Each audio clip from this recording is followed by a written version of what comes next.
tayari tukaba twagarutse kuri Kariyeri Sports TV aho turi mu kiganiro cyitwa Sports Bible twizera ko mukomeza kugera ibihe byiza uri mu Rwanda uri mu Kinyarwanda kuza gukomeza kugubwa neza cyane. Mama tayari ni Kariyeri niwe turi kuganira, akaba ari umuyobozi wa RFTZ niwe tugiye kugenda tuganiraho Rulindo Football Center, niho tugiye kugenda tumenya ibyayo kugira ngo nawe uri hirya no hino ufite umwana ufite impano umugereho hanyuma gahunda zibe fresh sana. Rero twabera ibintu by'uburyo wageramo noneho akagira gukora gukorera ikirongi ndetse ikaba inafashwa burya bikomeye n'ikipe y'ingabo z'igihugu niyo makuru namenye. Karere noneho ishusho ya ekipu bimeze bite? Agasigisigi gatangiranye umwaka wa 2025 n'akahe? Nibyo Rulindo Football Center ni porogaramu cyangwa se ikorera hariya muri stade ya APR niyo iducumbikira. Impano dufite nimo zinyura akenshi zose rero ikorera ikirongi muri porogaramu izwi. Dufite porogaramu ikora muri weekend na buri gihe uko bavuye ku mashuri, cyane ko abari abanyeshuri saa 10:30 kugeza saa 12. Rero dufite abana barakina kandi batanga umusaruro ushimishije. Twavuga ko nka rutahizamu w'intare ava muri Rulindo Football Center, yibi za peri n'abana b'isorongi bazikinira.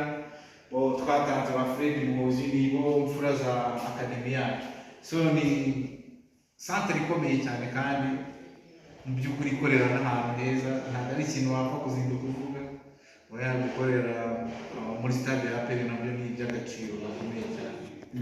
Ase nawe iyi akademi cyangwa se irerero nyine ku bantu b'Ikinyarwanda neza, iyo uri kurireba nabonye ibikoresho bifite byagira ikintu cy'ubwoba, ndavuga ni irerero muri ibikoresho APR hari ukuntu ibahereza ubundi mu bikorere ishusho kugira ngo n'umunyarwanda kuko yuko iri rero aramutse yoreje umwana we ashobora ati umwana wanjye arasubira.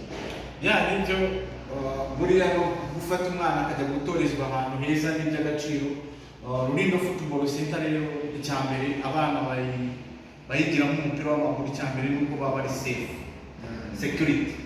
Umwana winjira muri stade, iyo yinjiyemo ntabwo ahura n'abandi bana bo hanze, abajaje nk'uje mu ishuri yongera gusohoka ari ukatazi. Hari amasaha yinjirira n'amasaha asohokera. Nta mwana wamutera ibuye kuko abana baba barimo nabaje kwiga gusa. So ikindi nanone ibikoresho nk'uko babivugaga, so turakinira muri stade y'ikipe ya mbere mu gihugu. Ntabwo imipira yabura yo gukina, ntabwo ibindi yo kubavura yabura. Icyo cyo ni icyambere. Ikindi rero ryacu urumva rifite na televiziyo ya YouTube channel igaragaza impano zacu. Abana bakina muri Rulindo Football Center impano zabo zinyura muri Kariyeri Sport TV, hari ishinzwe kwamamaza ibikorwa byayo no hirya no hino mu gihugu kugaragaza impano. So ikindi duturanye n'ikigo gicukura amabuye y'agaciro, nacyo turacyambara buriya hari imyenda twambara yanditse mu muterankunga wa Trinity Mentors. Ikindi nanone twambara Volcano Express abagenzi bajya mu majyepfo. Ikindi tukagira n'imyambaro nanone twamamariza munsi na Gerard kuko niwe wabaye umufatanyabikorwa wacu wa mbere. Bivuze ngo rero ikintu cya marketing Rulindo Football Center iyobowe mu buryo bwa kinyamwuga, ikora kinyamwuga, ngira ngo imaranye ubuzima gatozi imyaka 10 bakutwe bijya abandi babyiruka mutwe kabejeje. Ni centre de formation wakishimira kujya gusura kuko yubatse mu buryo bwa kinyamwuga kandi ikora kinyamwuga, niyo mpamvu usanga ibintu byabo byose biri ku murongo. Hanyuma abana bari ku ishuri ariko ababyeyi baravuga bati dushaka kugira ngo abana bacu bazajye muri Rulindo Football Center. Urababwira iki? Ese none uyu mwaka wa 2025 nta dushya uteganya uyu mwana uzamuti muvanye Rulindo mujyanye Nyanza mujyanye Rusizi?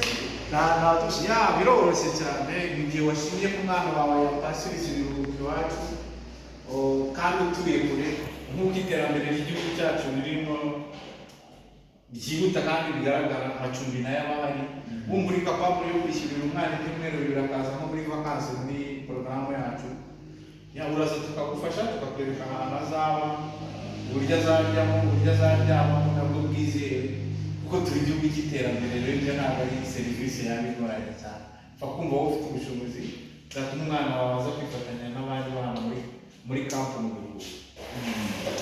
Ni Karere Sports TV, Sports Bible, tuba tunanyuzamo tugasura abana bacu, abana dufasha gutambutsa ahangaha.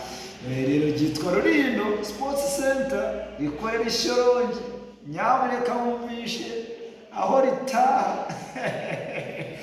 Ikindi wenda aho ngaho abantu bashobora kumva ngo Sport Bible. Iki kiganiro mpamvu cyitwa Sport Bible ni ukuvuga ngo umupira w'amaguru abantu bashatse gutatira amahame yabo. Uko gutatira amahame yabo nibyo byarangije umupira w'amaguru.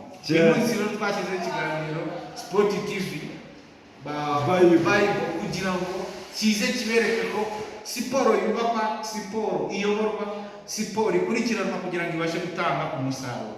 Nk'uko kujya mu ijuru cyangwa se abizera bavuga nuramuka ukurikije amahame Bibiliya ikwerekana akabuza uzataha Yerusalemu cyangwa mu ijuru.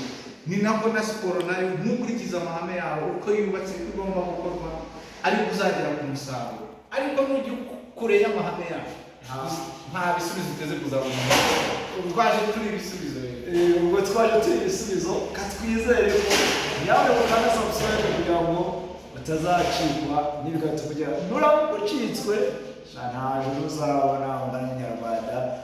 Muze kugira ibihe byiza, tuzasubira mu biganiro bitaha.